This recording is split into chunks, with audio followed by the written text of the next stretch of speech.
Welcome to Saturday Night at the Movies. I'm your host, Glenn Holland.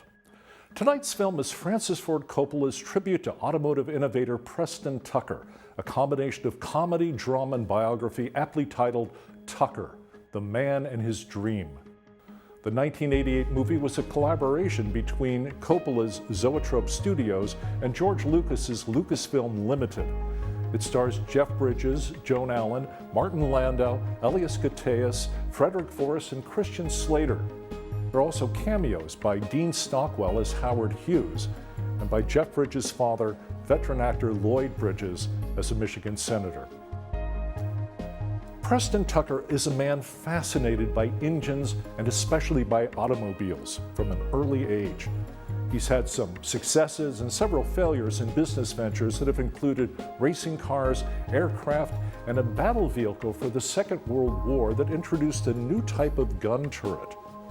Tucker, his wife, and their 4 children live in a house next to his machine shop near Ypsilanti, Michigan.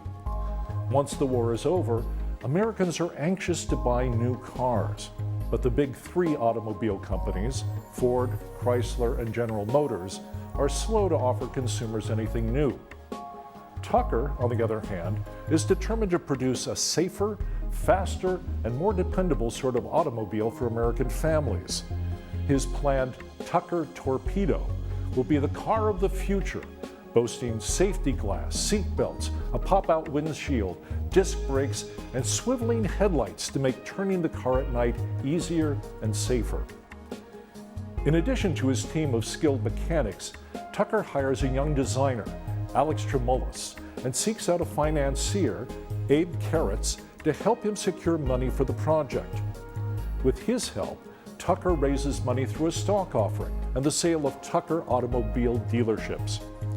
He manages to acquire a factory space previously used to produce planes during the war and begins work to produce a prototype of the Tucker Torpedo.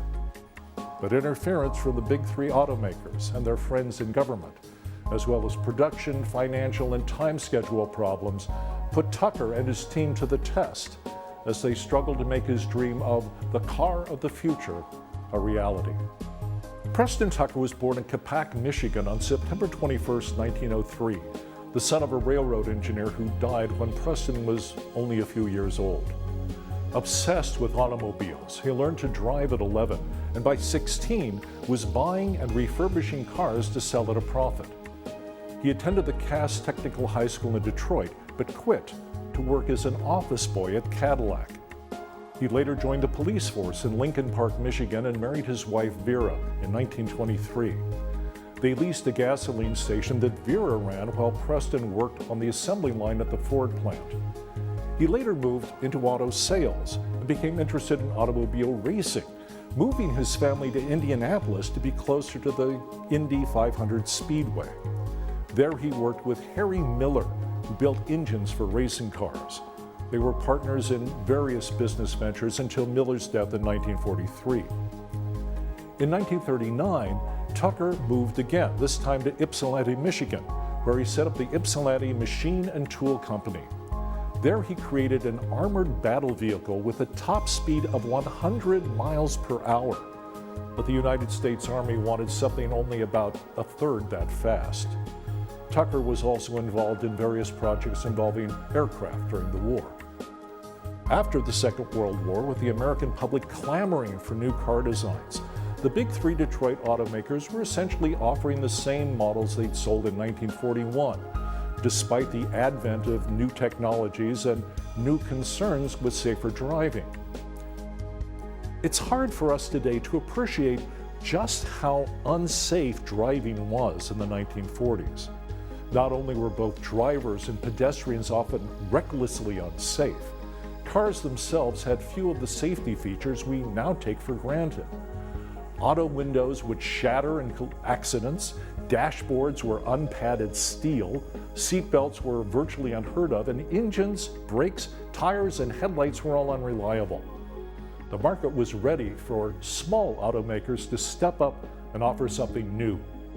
Studebaker was the first to offer an all-new post-war car model, but Tucker had a different plan, a safer, more stylish car with innovative features and the look of tomorrow.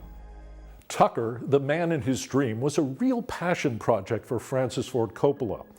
His father, Carmine, was one of the original investors in Tucker stock and bought one of the 50 cars Tucker's plant managed to produce. Francis first had the idea of a movie about Preston Tucker while attending the UCLA School of Theater, Film, and Television in the early 60s. But it wasn't until 1973, after the success of The Godfather, that he began serious work on the project. He originally conceived of Tucker as an experimental musical with music and lyrics by Broadway legends Leonard Bernstein, Betty Comden, and Adolph Green. The story would have focused on Preston Tucker, but also included other American inventors and businessmen such as Thomas Edison, Henry Ford, Harvey Firestone, and Andrew Carnegie. Unfortunately, or perhaps fortunately, those plans were scrapped when Zoetrope Studios declared bankruptcy after the twin movie debacles of One from the Heart in 1982 and The Cotton Club in 1984.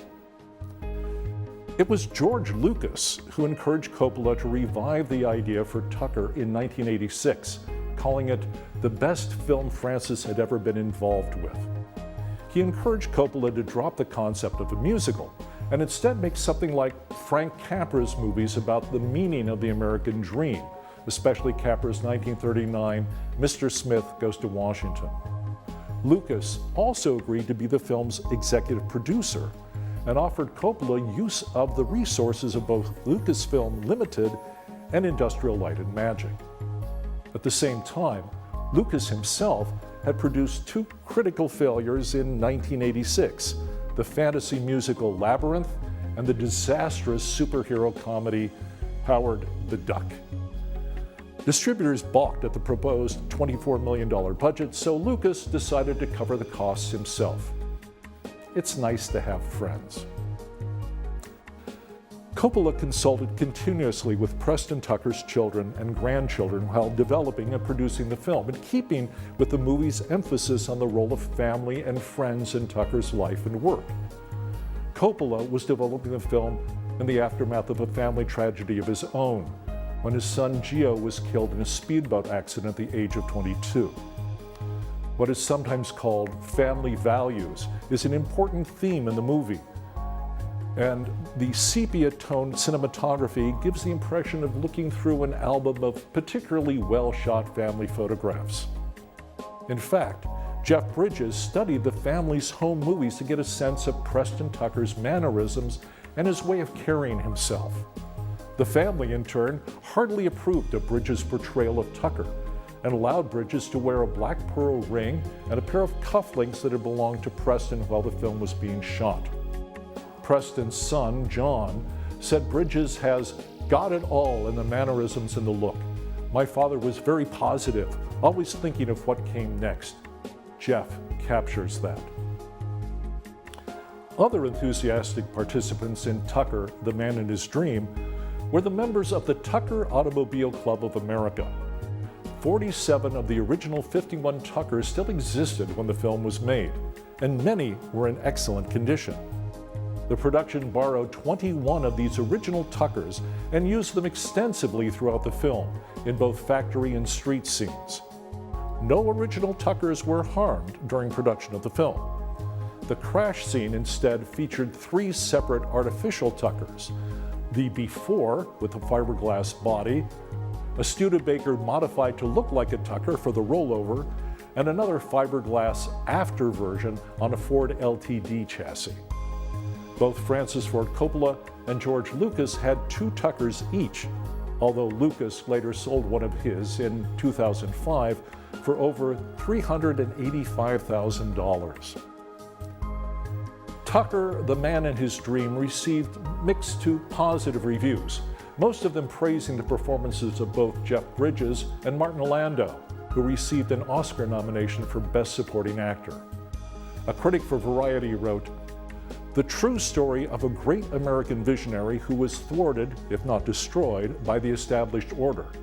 Tucker represents the sunniest imaginable telling of an at least partly tragic episode in recent history. The film failed to earn back its $24 million production budget, but initiated at least one significant financial benefit elsewhere. The film sparked renewed interest in the Tucker automobile and a boost in the value of the remaining cars. In 2008, a low-mileage Tucker fetched over $1 million at auction. Please join us again next time for another Saturday night at the movies. I'm Glenn Holland. Good night.